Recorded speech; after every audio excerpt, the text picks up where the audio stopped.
पांचाल राज्य के राजा थे द्रुपद। राजा द्रुपद को द्रोणा से गहरा अपमान मिला था। उस अपमान का बदला लेने के लिए उन्होंने एक विशाल यज्ञ किया।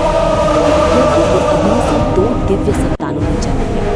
पहले थे धृष्टद्युम्न और फिर अग्नि से प्रकट हुई एक अद्भुत सुंदर कन्या द्रौपदी। उनकी त्वचा सांवली थी, आंखें कमल जैसी और चेहरे पर दिव्य तेज। कहा जाता है कि उनके जन्म के समय आकाशवाणी हुई, ये स्त्री भविष्य में महान युद्ध का कारण बनेगी। द्रौपदी को पांचाली भी कहा जाता था क्योंकि वे पांचाल की राजकुमारी थी। स्वयंवर की शर्त बहुत कठिन थी। एक घूमती हुई मछली की आंख को नीचे पानी में उसका प्रतिबिंब देखकर निशाना लगाना था। कई वीर असफल हुए। तभी एक ब्राह्मण वेश में युवक आ गया। वो थे अर्जुन। अर्जुन ने धनुष उठाया, ध्यान लगाया और एक ही तीर में लक्ष्य भेद दिया। पूरा सभा स्तब्ध रह गया। द्रौपदी ने अर्जुन को वरमाला पहना दी। लेकिन कहानी में सबसे बड़ा मोड़ अभी था। जब पांडव द्रौपदी को लेकर घर पहुंचे तो उन्होंने अपनी माता से कहा, माँ, देखिए हम क्या लाए हैं। बिना देखे कुंती ने कहा, जो भी लाए हो आपस में बांट लो।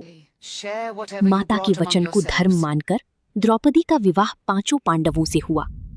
युधिष्ठिर, भीम, अर्जुन, नकुल और सहदेव। द्रौपदी बनी 5 पांडवों की पत्नी। भाग 3, दुर्योधन का अपमान 3 से 4। समय बीता। पांडवों ने इंद्रप्रस्थ में एक भव्य महल बनवाया। एक दिन दुर्योधन वहां आया। महल इतना अद्भुत था कि जमीन और पानी में फर्क समझना मुश्किल था। दुर्योधन गलती से पानी में गिर पड़ा। ये देखकर द्रौपदी हंस पड़ी। कहा जाता है कि उन्होंने व्यंग्य में कहा, शकुनी की चाल में फंसकर युधिष्ठिर ने जुए में सब कुछ हार दिया। राज्य, धन, अपने भाई और अंत में द्रौपदी को भी दम पर लगा दिया। दुर्योधन ने आदेश दिया, द्रौपदी को सभा में लाओ। दुशासन ने द्रौपदी को बाल पकड़कर सभा में। जिस राजा ने पहले खुद को हार दिया, लेकिन सभा में बैठे महान योद्धा मौन रहे। तब दुर्योधन ने दुशासन को आदेश दिया, द्रौपदी का वस्त्र हरण करो।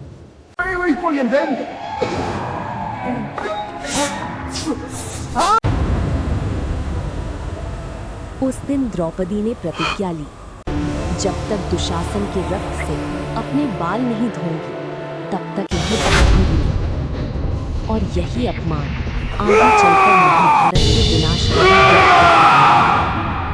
द्रौपदी केवल एक रानी नहीं थी, वो सम्मान, शक्ति और न्याय की।